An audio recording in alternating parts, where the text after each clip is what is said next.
സൂറത്ത് 8, സൂറത്ത് 9, തൗബ, അൽ അനാഫ് എന്ന് പറഞ്ഞ സൂറത്തുകളില് ഏറ്റവും സമാധാനപരമായ മതമാണ് ഇസ്ലാം എന്ന് പറയുമ്പോ ആ ഒരു ഇതെടുത്ത് നോക്കിക്കഴിഞ്ഞാൽ എന്ത് സമാധാനമാണെന്ന് ഞാൻ ഒരു നേരം ചിന്തിച്ചു. കാരണം എന്റെ കൂട്ടുകാർ മിക്കവരും ഹിന്ദുസും ക്രിസ്ത്യൻസും ആണ്. ഞാൻ പഠിക്കുന്നത് ഹിന്ദു മാനേജ്മെന്റിലാണ്.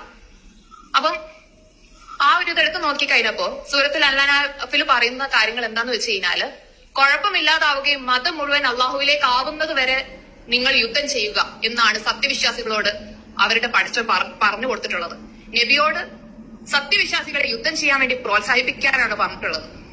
അപ്പൊ സൂറത്ത് തൗബ എന്ന് പറയുന്നത് പശ്ചാത്താപം എന്നാണ്. പക്ഷെ പല വാക്യങ്ങൾ കണ്ടു കഴിഞ്ഞാൽ അത് പശ്ചാത്താപമായിട്ടല്ല, മതവിദ്വേഷം നിറക്കുന്ന ആയത്തുകളായിട്ടാണ് എനിക്ക് തോന്നിയത്.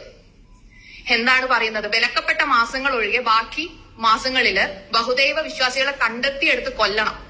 അവരെ പിടിക്കാൻ വേണ്ടിയിട്ട് പതിയിരിക്കാവുന്നിടത്തോളം നിങ്ങൾ പതിയിരിക്കണം, അവരെ വളഞ്ഞു പിടിക്കണം എന്നൊക്കെയാണ് മതം പഠിപ്പിച്ചു കൊടുത്തിട്ടുള്ളത്. അസ്സലാമു അലൈക്കും വറഹ്മത്തുള്ളാഹി.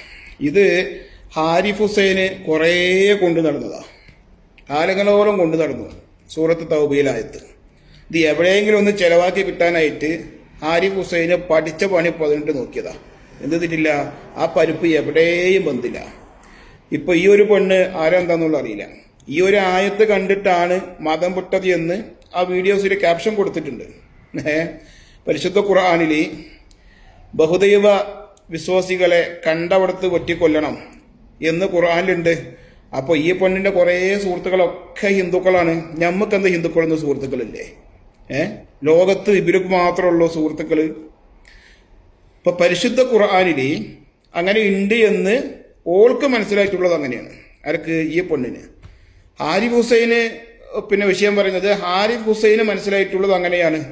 എന്നാൽ മുസ്ലിം ഉമ്മത്തിൽ എന്ത് ചെയ്തിട്ടില്ല, ഒരാളും അങ്ങനെ മനസ്സിലാക്കിയിട്ടില്ല. കാരണം എന്താ? പരിശുദ്ധ ഖുർആൻ മുഹമ്മദ് നബിക്ക് അവതരിപ്പിച്ചതാണ്.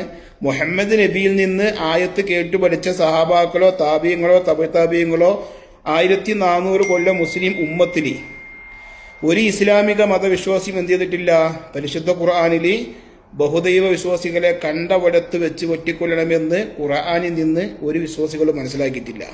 പരിശുദ്ധ ഖുർആനിൽ അങ്ങനെ ഉണ്ട് എന്നാണെങ്കിൽ, മുഹമ്മദ് നബി അങ്ങനെ പഠിപ്പിച്ചിട്ടുണ്ട് എന്നാണെങ്കിൽ അത് അംഗീകരിക്കുന്ന ആളുകളാണ് മുസ്ലിങ്ങള്. ഇനിയിപ്പോൾ നമ്മുടെ രാജ്യം പോട്ടെ, മറ്റുള്ള രാജ്യങ്ങളൊക്കെ പോട്ടെ, പിന്നെ സൗദി അറേബ്യ അത് രാജഭരണമാണ്. അപ്പൊ അത് ഭരിക്കുന്ന ഒരാള് മുസ്ലിമാണ്. പരിശുദ്ധ ഖുർആനിൽ അങ്ങനെ ഉണ്ട്, മുഹമ്മദ് നബി അങ്ങനെ പഠിപ്പിച്ചിട്ടുണ്ട് എന്നാണെങ്കിൽ ഈ സൗദി അറേബ്യയിൽ ഏതെങ്കിലും ഒരു ഹിന്ദു ഒന്ന് ജോലി ചെയ്തു പോകുമോ? അപ്പൊ പരിശുദ്ധ ഖുർആൻ എന്നുള്ളത് അത് മനസ്സിലാക്കേണ്ട ഒരു സ്രോതസ്സുണ്ട്, അത് മനസ്സിലാക്കേണ്ട വഴികളുണ്ട്. ആ വഴികളിലൂടെ ആ സ്രോതസ്സിലൂടെ തന്നെ മനസ്സിലാക്കണം. അല്ലാത്ത പക്ഷം എന്താവും, വഴി പിഴക്കും എന്നുള്ളത് തർക്കമില്ലാത്ത വിഷയമാണത്. അതിനൊക്കെ തെളിവാണ് ഈ പെണ്ണ്, ഹാരിഫ് ഹുസൈന്, മറ്റുള്ള വിഭാഗക്കാര്. ഇപ്പൊ ഖാദിയാനി വിഭാഗം മറ്റു ഒരു വിഭാഗമുണ്ട്. മുഹമ്മദ് നബിക്ക് ശേഷം പ്രവാചകത്വവാദവുമായി രംഗത്ത് വന്ന മിർസാ ഗുലാം മുഹമ്മദ് ഖാദിയാനിനെ പ്രവാചകനായിട്ട് അംഗീകരിക്കുന്ന ഒരു വിഭാഗമാണ് ഖാദിയാനി വിഭാഗം. അവര് ഖുർആനെ മനസ്സിലാക്കുന്നത് മുഹമ്മദ് നബിയിൽ നിന്ന് മതം പഠിച്ച ആളുകൾ മനസ്സിലാക്കിയ രൂപത്തിലല്ല. അങ്ങനെ മനസ്സിലാക്കുകയാണെങ്കിൽ പിന്നെ മുഹമ്മദ് നബിക്ക് ശേഷം ഒരു പ്രവാചകത്വവാദം അംഗീകരിക്കാൻ തന്നെ പറ്റില്ലല്ലോ. പക്ഷെ ഓര് പറയുന്നത് എന്താണ്, ഖുർആനിൽ അങ്ങനെ ഉണ്ട് എന്നാണ്. അത് ഓര് മനസ്സിലാക്കിയിട്ടുള്ള അങ്ങനെയാണ്. മറ്റുള്ള ആളുകളൊക്കെ ഈ വിമർശനം പറയുന്നത് ഓർക്ക് മനസ്സിലായിട്ടുള്ളതാണ്.